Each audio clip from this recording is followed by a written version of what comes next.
Assalamualaikum warahmatullahi wabarakatuh. Alhamdulillah, hari ini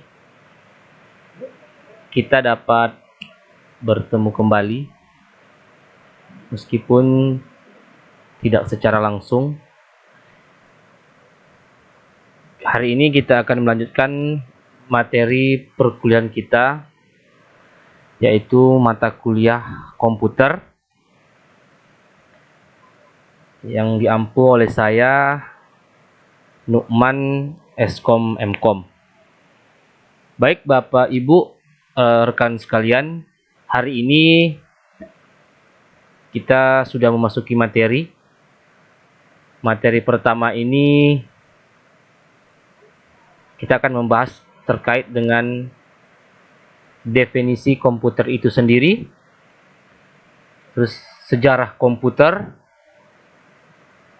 dan generasi komputer dari generasi pertama hingga generasi sekarang ini.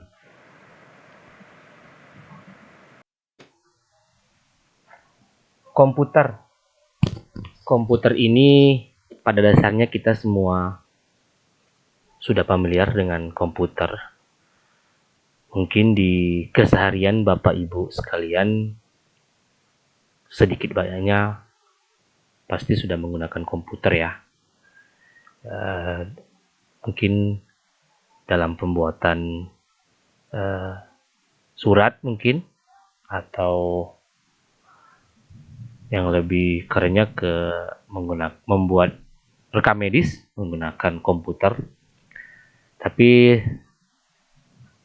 kita perlu tahu juga komputer itu secara definisi apa sih, dan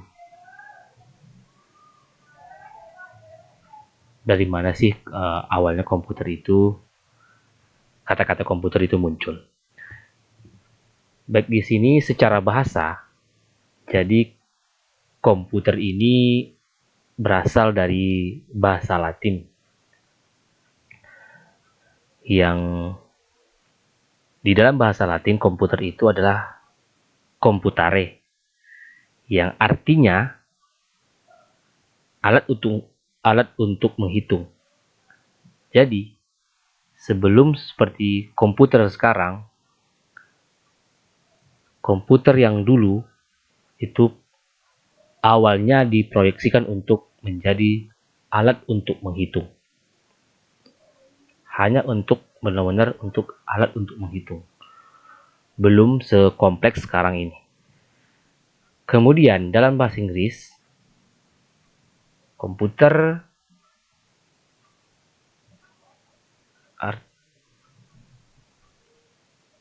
to compute, yang sama artinya juga untuk alat untuk menghitung. Jadi pada dasarnya, pada awalnya komputer ini diperuntukkan untuk menghitung atau menyelesaikan masalah-masalah aritmatika. Kemudian secara umum ini saya mengambil definisi dari beberapa ahli dan sumber, kemudian saya simpulkan menjadi sebuah kata-kata, yaitu komputer adalah sebuah alat atau perangkat elektronik. Itu pasti sudah jelas ya, komputer itu merupakan perangkat elektronik. Nah, yang dapat diprogram. Diprogram di sini maksudnya dapat kita perintah. Perintah untuk apa? Untuk menerima data mentah. Data mentah di sini kita ibaratkan sebagai input atau masukan. Lalu bagaimana? Kemudian data tersebut kita proses dengan sekumpulan instruksi. Maksudnya di sini dengan beberapa program ataupun fungsi untuk memproses data yang kita input tadi. Hasil akhirnya adalah untuk mendapatkan sebuah output. Output ini tentunya yang akan berguna untuk kita atau untuk pengguna itu sendiri.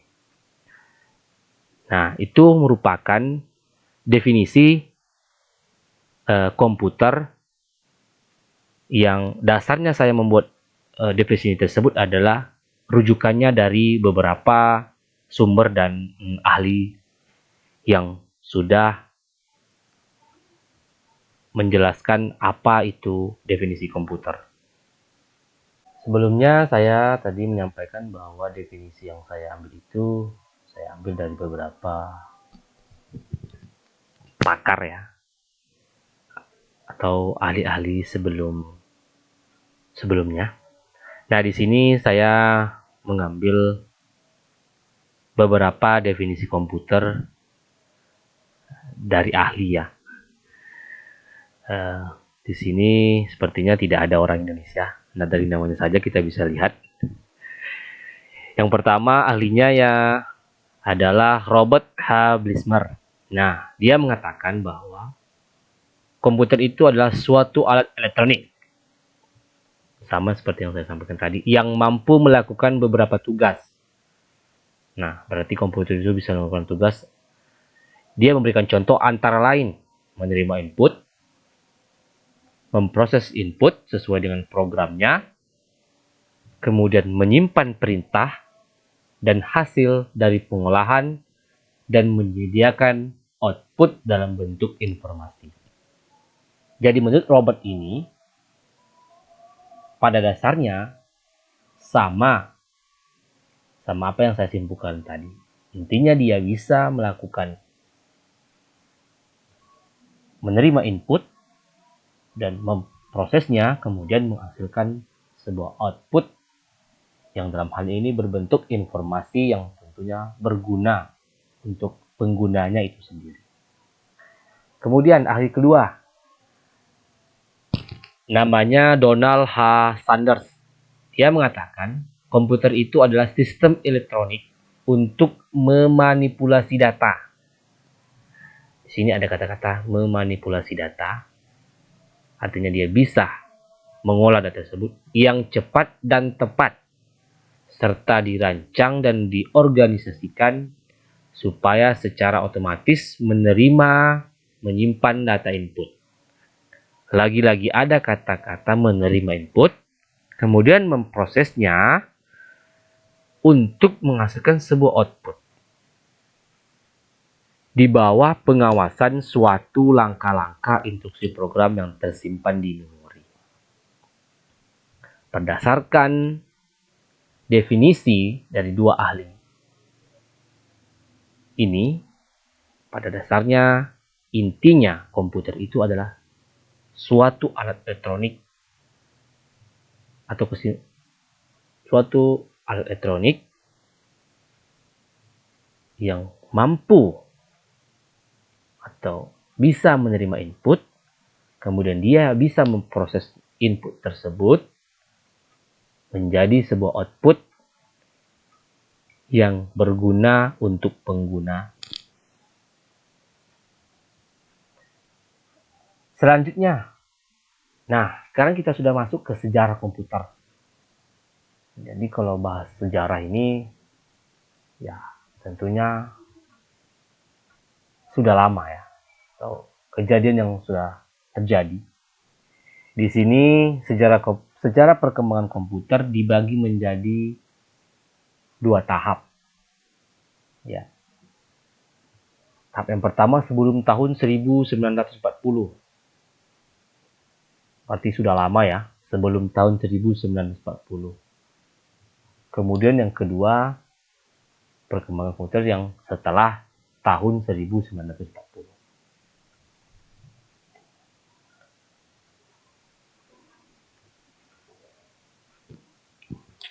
Oke, yang pertama tadi perkembangan komputer atau sejarah komputer sebelum tahun 1940. Jadi sebelum ada komputer atau sebelum tahun 1940, kita atau orang dulu mengenal namanya abacus ya mungkin ya, atau abakus, atau dalam bahasa kita mungkin sempoa. Nah, apa sih itu abakus atau sempoa ini? Itu merupakan ya alat untuk menghitung. Di sini pengertiannya melakukan perhitungan menggunakan biji-bijian yang dapat digeser ya, yang diatur pada sebuah rak.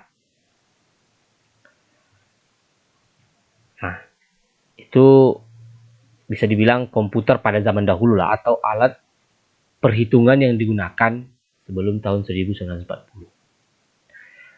Kemudian ada juga namanya kalkulator roda numerik. Nah, kalkulator roda numerik ini prinsip kerjanya yaitu yang pertama menggunakan 8 roda putar bergerigi untuk menjumlahkan bilangan hingga 8 digit. Jadi dia hanya untuk menunjukkan, berarti terbatas bilangannya hingga 8 digit saja. Kemudian yang kedua, alat ini merupakan alat perhitung bilangan berbasis 10. Ya, berarti kelipatannya dia berbasis 10. Kemudian yang ketiga, kelemahan alat ini adalah hanya terbatas untuk melakukan penjumlahan. Berarti bisa kita bayangkan ya, alat ini hanya bisa untuk menjumlahkan. Jadi pada saat itu gimana ya? Mereka melakukan pengurangan yang tentunya penjumlahan dan pengurangan itu bukan adanya pada saat sekarang ini, tapi pada saat sebelum tahun 1940 itu tentunya penjumlahan dan pengurangan juga sudah pasti ada. Kita lanjut. Nah, tadi yang sebelum tahun 1940, nah sekarang kita sudah masuk di era setelah tahun 1940. Nah, di generasi setelah tahun 90 ini kita sudah masuk dalam generasi ya. Yang pertama, komputer generasi pertama dibuat dengan menggunakan tabung vakum sebagai komponen dasar pembuatnya. Jadi generasi pertama komputer setelah tahun 1940 itu dasar atau komponen dalam pembuatan komputer itu menggunakan tabung vakum. Tidak seperti saat sekarang ini. Nah, generasi pertama ini memiliki ciri-ciri. Yang pertama, memiliki ukuran yang besar. Mungkin kita bisa langsung lihat ya, ada gambar di sebelah kanan yang di situ ada macam rak ya, beberapa kumpulan. Nah, itu merupakan komputer generasi pertama ya, ilustrasinya ya. Nah, itu sesuai dengan ciri yang pertama, ukuran yang besar. Yang kedua, menggunakan tub vakum. Yang tadi ya, menggunakan tabung ya. Jadi komputer pertama menggunakan tabung. Kemudian, ciri yang ketiga, kapasitas penyimpanannya kecil. Jadi, komputernya besar, ukurannya besar, penyimpanannya kecil. Kalau kita bandingkan sama yang sekarang, komputernya yang kecil, tapi penyimpanannya yang luar biasa besar. Jadi kebalikan ya dari generasi pertama ya, sama mungkin generasi yang sekarang ya. Terus yang keempat cirinya adalah kinerjanya lambat. Lambat dalam arti proses atau kinerjanya lambat. Contoh mungkin kita saat menghidupkannya mungkin ya butuh beberapa menit mungkin dari proses menghidupkan hingga kita bisa menggunakan. Yang terakhir, ciri-ciri yang generasi pertama itu memerlukan listrik yang besar, berarti dayanya besar ya, karena ukurannya juga besar, jadi membutuhkan listrik yang besar. Itu merupakan komputer generasi pertama. Kita lanjut. Nah, yang sekarang kita masuk ke generasi kedua ya. Nah, untuk komputer generasi kedua, pada generasi pertama tadi komputer menggunakan tabung. Nah, untuk generasi kedua, tabung vakum yang menjadi komponen dasar pada komputer generasi pertama telah tergantikan. Jadi dia nggak menggunakan vakum lagi atau tabung vakum lagi. Nah, generasi kedua ini digantikan dengan transistor. Jadi sudah ada perbedaan dari komponen dasar komputer itu sendiri dari komputer generasi pertama dan komputer generasi kedua. Nah, komputer generasi kedua juga memiliki ciri-ciri. Yang pertama, ukurannya jauh lebih kecil jika dibandingkan dengan komputer generasi pertama. Apa sebabnya? Kok ada perbedaan ukuran? Tentu saja dari komponen dasar komputer itu sendiri. Karena yang pertama tadi menggunakan vakum, tabung, tentu ukurannya akan besar. Nah, yang untuk generasi kedua sudah menggunakan transistor, makanya ukurannya lebih kecil dibandingkan dengan komputer generasi pertama. Ciri yang kedua, kinerjanya lebih cepat. Lebih cepat dalam arti lebih cepat daripada generasi pertama. Yang ketiga, daya listrik lebih kecil. Berarti sudah mulai meningkat ya dari yang pertama yang kedua. Dari ukuran saja sudah berbeda, kinerjanya lebih cepat dan listrik pun sudah dayanya lebih kecil. Kemudian generasi ketiga, komputer generasi ketiga. Komputer ini dibuat menggunakan IC atau dalam bahasa Inggrisnya Integrated Circuit. Meskipun IC sebagai komponen dasar utama, transistor masih tetap digunakan. Berarti kombinasi ya dari IC dan transistor. Akan tetapi ukurannya diperkecil. Antara generasi kedua dan generasi ketiga, generasi ketiga lebih kecil karena dia memanfaatkan kombinasi dari IC dan transistor itu sendiri. Kemudian ciri-cirinya. Nah, di sini di generasi ketiga sudah ada ciri-ciri yang berbeda ya daripada yang kedua tadi. Nah, di sini harga terjangkau. Harga terjangkau di sini mungkin subjektif ya. Kita nggak bisa mengatakan harga terjangkau itu semua orang bisa membeli atau harga terjangkau itu bisa dibeli untuk beberapa kalangan saja. Itu sangat subjektif ya. Yang kedua cirinya memori lebih besar. Memori lebih besar di generasi kedua tadi ya pastinya memori lebih besar ini generasi ketiga lebih besar daripada memori satu dan kedua. Kemudian ciri ketiga kinerja lebih cepat. Berarti lebih cepat lagi daripada generasi kedua tadi. Berarti meningkat lagi. Begitu juga dengan ciri keempat. Daya listriknya lebih kecil. Berarti lebih kecil dibandingkan dengan generasi kedua. Dan yang tentu sangat membedakan di ciri yang terakhir atau yang kelima. Nah, generasi ketiga ini komputer sudah menggunakan monitor dan keyboard. Atau bisa dibilang sudah mirip lah sama komputer dan keyboard yang kita gunakan sekarang ini. Nah, itu generasi ketiga. Kita masuk ke generasi keempat. Generasi keempat ini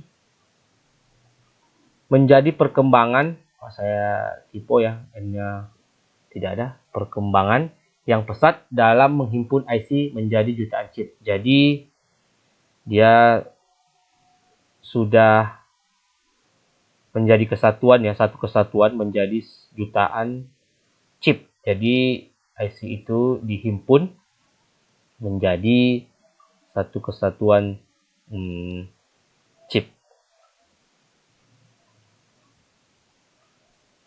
Kemudian cirinya, yang pertama menggunakan LSI atau Large Scale Integration. Itu istilah di komputer generasi keempat yang artinya itu adalah sirkuit terpadu dengan beberapa puluhan ribu transistor per chip Berarti dia menjadi kesatuan yang disampaikan tadi. Kemudian ciri yang kedua digunakan untuk perorangan. Nah, di sini berarti bisa dibilang ya mendekati komputer sekarang lah. Karena sudah digunakan untuk perorangan. Yang ketiga, efisien dan dapat dibawa ke mana-mana seperti laptop. Nah, berarti ini ya mungkin di tahun-tahun, mungkin komputer di tahun berapa ya? Sekarang 2021. Mungkin 2000-an mungkin ya. Kemudian ciri yang keempat menggunakan semikonduktor dan mikroprosesor untuk memori. Nah, dia sudah menggunakan mikroprosesor untuk memorinya. Jadi ya lebih besar ya. Kemudian generasi yang terakhir, generasi kelima. Komputer generasi kelima identik dengan kecerdasan buatan atau artificial intelligence.